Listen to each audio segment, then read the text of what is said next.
নমস্কার।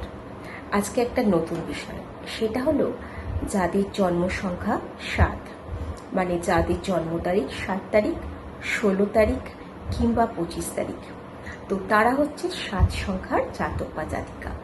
এই ৭ সংখ্যাটা আমাদের জীবনে কেমন প্রভাব ফেলতে পারে সেটার উপরেই আজকের বিশেষ প্রতিবেদন। ৭ আমরা জানি একটা রহস্যময় নম্বর। কেন? তার কারণ ৭ ইন্ডিকেট করে রাহুকে নয়, কেতুকে। রাহু কিন্তু আমাদের সবসময় ভোগ করায়, এবং রাহু যেদিকে ঠিক তার উল্টো দিকে কেতু। রাহুর কিন্তু মাথাটা আছে, সে সব কিছু দেখে, সে সব কিছু ভোগ করতে চায়, জীবনের সবটুকু আনন্দ নিতে চায়, কিন্তু কেতু মাথাটা নেই। তার ফলে কেতুর মধ্যে যেটা আছে সেটা হচ্ছে ইনটিউশন পাওয়ার।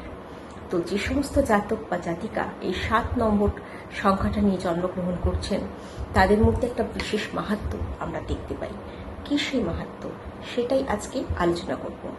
আমার চ্যানেলটাকে সাবস্ক্রাইব করবেন, যদি ভালো লাগে লাইক শেয়ার করবেন। অনেকে চ্যানেলটা দেখছেন এবং তাদের ভালো লাগছে বুঝতে পারছি, কিন্তু সাবস্ক্রাইব করছেন না। প্লিজ সাবস্ক্রাইব করবেন এবং আমার সঙ্গে থাকবেন, আমি আরও উৎসাহিত হই আপনারা যদি আমাকে লাইক করেন, কিছুটা কমেন্ট করেন। তাহলে এবার বলি, এই ৭ নম্বর সংখ্যা যাদের, তাদের মধ্যে ঈশ্বর প্রদত্ত যে ক্ষমতাটা আছে সেটা হলো ইনটিউশন পাওয়ার। অনেকের দেখবেন যদি অষ্টম ঘরে কেতু থাকে তাহলে এই জিনিসটা খুব প্রবল হয়। বাচ্চাটির ৮ নম্বরে যদি এই কেতু থাকেন তো এই ইনটিউশন পাওয়ার ভীষণ, তার ছোট থেকে একটু বড় হওয়ার মধ্যে থেকে এই জিনিসটা খুব বিশেষভাবে লক্ষ্য করা যায়। এবং সে যদি জ্যোতিষ বা গবেষণার ক্ষেত্রে যায় তাহলে তার বিশেষ উন্নতি হবে, কারণ এগুলো হচ্ছে একটা গুপ্তবিদ্যা এবং এগুলো শেখার জন্য যথেষ্ট ভিতর থেকে আগে থেকে একটা ধারণা হওয়ার দরকার। এবং এই সংখ্যার জাতকরা অনেক মন দিয়ে কোনো কিছু অধ্যয়ন করে, হঠাৎ করে কারোর সঙ্গে রিলেশনশিপে যায় না, ভেবে চিনতে যায় এবং সেটাকে অনেকদিন প্রবাহিত করে, বয়ে নিয়ে চলে।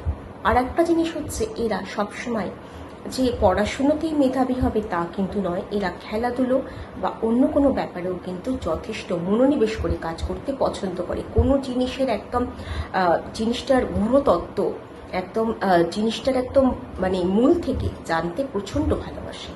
তো এই সংখ্যার জাতক আমাদের চোখের সামনে অনেকে রয়েছেন বা ছিলেন, যেমন রবীন্দ্রনাথ ঠাকুর, মহেন্দ্র সিং ধোনি, সাইফ আলী খান, এরকম অনেক বিশেষ ব্যক্তিত্ব আমাদের দেশে বিদেশেও আছে।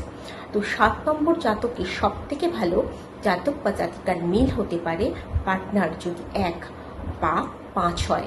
এখন যদি তার লাইফ পার্টনার হবে তার কোনো মানে নেই, যদি তার কোনো বন্ধু যার সঙ্গে মিলে সে বিজনেস করছে, বা তার কোনো প্রিয় কেউ, তার হয়তো এমন কেউ আছে যার সঙ্গে তার খুব ভালো বন্ডিং, দেখা যাবে সে কিন্তু ১ কিংবা ৫-এর মূলাঙ্কে সেই মানুষটা।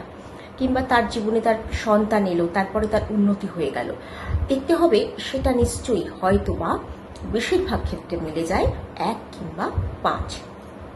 এবার আমি বলবো এদের যে ম্যানিফেস্টেশনটা করার দরকার, সেই ম্যানিফেস্টেশনটা হলো ৩, ৬, ৯-এর ম্যানিফেস্টেশন। তাহলে কি, একবার সকালবেলা ৩ বার লিখবে কোনো একটা মনের ইচ্ছা, তারপরে সন্ধেবেলা ৬ বার, রাত্রিবেলা ৯ বার। এইটা যদি ৭ দিন ধরে করা যায় তাহলে তাদের যে কোনো ইচ্ছা, যে কোনো উইশ ফুলফিল করতে খুব দ্রুত কার্যকরী হয়। তাহলে এই ৩, ৬, ৯-এর যে টাইমিংটা আছে, এই ম্যানিফেস্টেশন এই ৭ নম্বরের জন্য ভীষণ ফলপ্রদ। এরা খুব ভালো, যেমন ডক্টর, খেলোয়াড় হতে পারে, তেমন গবেষক হতে পারে, ভালো জ্যোতিষী হতে পারে এবং ভালো ম্যাজিশিয়ান হতে পারে। ওই যে বললাম, সব কিছু ভিতর থেকে জানার একটা অদ্ভুত তৎপরতা এদের মধ্যে আছে। আপনাদের যদি কারো এই নাম্বার থাকে বা চেনা জানা কারোর এই নাম্বার থাকে এবং তার সঙ্গে আপনি রিলেট করতে পারেন, তাহলে প্লিজ আমাকে কমেন্ট করে জানাবেন। আমি তাহলে খুব খুশি হব এবং আমার খুব ভালো লাগবে যে জেনে আপনাদের সঙ্গেও এই জিনিসটা মিলে গেল। এবার খারাপ দিকগুলো বলি। দেখুন, একটা সংখ্যা যেমন ভালোও আছে, সেরকম কিছু কিছু নেগেটিভ পয়েন্টও আছে।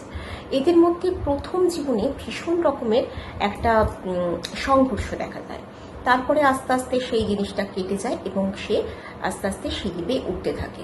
এটা প্রথম দিকে জীবনে দেখা যায়।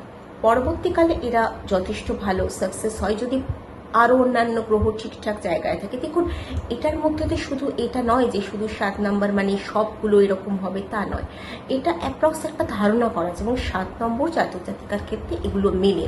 তবে তার বাচ্চাটির মধ্যে অন্যান্য গ্রহ নক্ষত্র ডিগ্রিগত ব্যাপারগুলো দেখা প্রয়োজন। তবে নাম্বারিংয়ের ক্ষেত্রে এগুলো আমরা প্রায়শই মিলিয়ে থাকি বলেই আজকের এই আলোচনা। তো তারপরে বলছি যে এদের প্রথম দিকে সংঘর্ষের পরে আস্তে আস্তে এরা উন্নতি করতে থাকে এবং কখনো কখনো এরা একাকিত্বে ভোগে এবং একাকিত্ব পছন্দও করে।